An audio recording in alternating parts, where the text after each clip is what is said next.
जब बहन ही भाई भौजाई को ताना कसने में पीछे नहीं रहती। मैं क्यों सोचूं कि कौन क्या कहेगा। उन लोगों ने कभी सोचा हमारे बारे में सिवाय बेइज्जती के। जब हम लोगों को उन लोगों की नीलू की पढ़ाई के लिए ज़रूरत थी तो कैसे सब कन्नी काट लेते थे कि कहीं हम उन लोगों से कुछ मांग ना बैठें। नीलू की पढ़ाई के लिए ननंद और जेठानी तो मुझको अपने पास भी नहीं फटकने देती थी कि जैसे मेरे अंदर कोई छूत लगी हो। आज प्राची के शब्दों में बहुत आक्रोश था। सब लोगों ने सारे कामकाज अकेले निपटा लिए और झूठे मुंह से भी नहीं कहती थी मुझसे आने को, जैसे कि मेरे जाने से उनकी इज्जत कम हो जाएगी।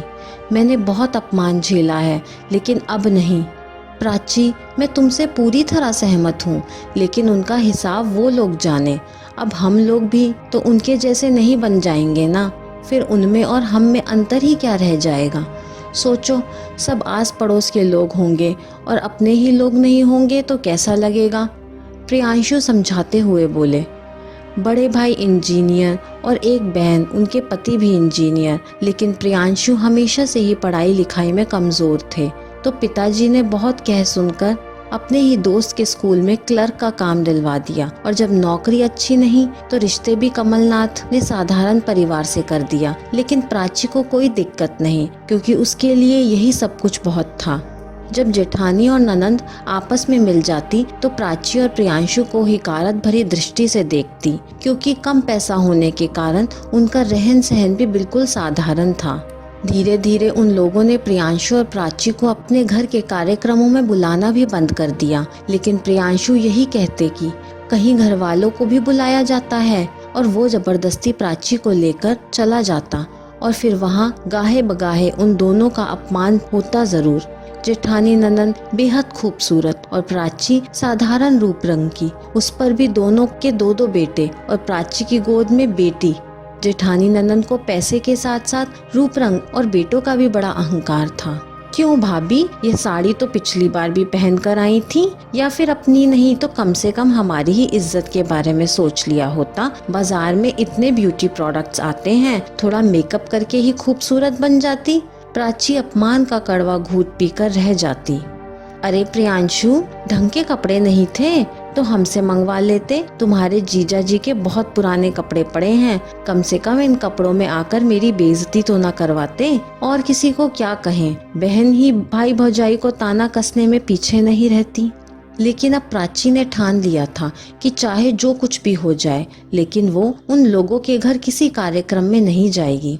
प्राची ने सिर्फ ये अच्छा किया कि वो रूखा सूखा खा खाकर भी थोड़े थोड़े बहुत रुपये बचाती रही और अपनी लाडली को खुद पढ़ाती भी रही।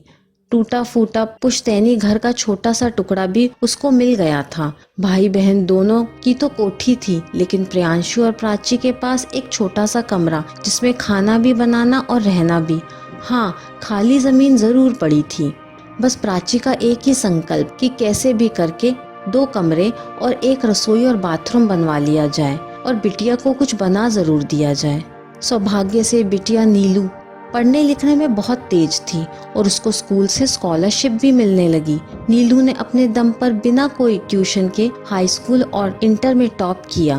अब तो इंजीनियरिंग कॉलेज से उसके एडमिशन के लिए फोन पर फोन आने लगे।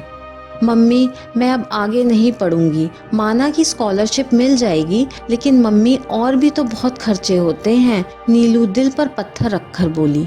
नीलू, आज के बाद ये शब्द जुबान पर भी मत लाना। तुमको खर्चे की चिंता करने की कोई जरूरत नहीं।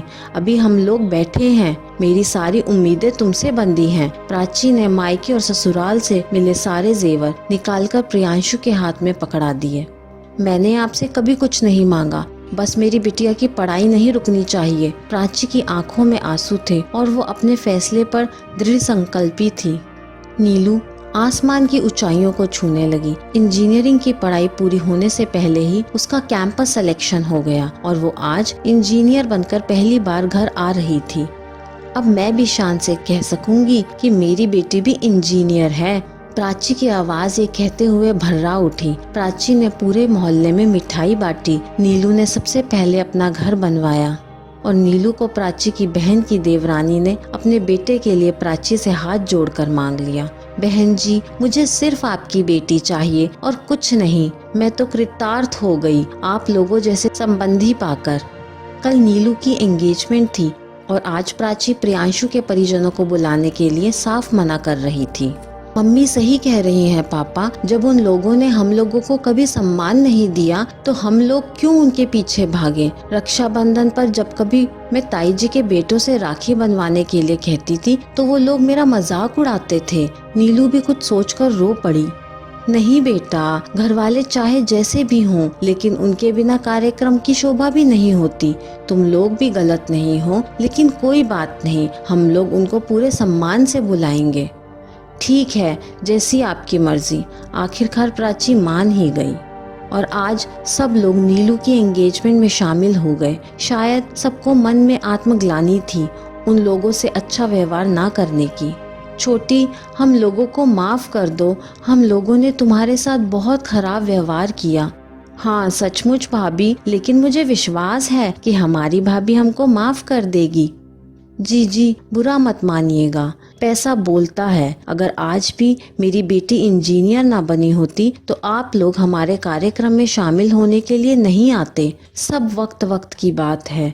कोई कोई जख्म नासूर बन जाते हैं और एक तो नासूर जल्दी ठीक नहीं होता है, लेकिन अगर मान लो ठीक भी हो जाता है तो बहुत गहरा निशान छोड़ जाता है। इतना कहकर प्राची अपने काम में लग गई, क्योंकि उसका मन में भरा ये गुब्बार भी निकलना भी बहुत जरूरी था। और वहाँ पर बैठे सब लोग अवाक से प्राची का चेहरा निहारते हुए कुछ ना बोलकर चुपचाप बैठे देखते रह गए।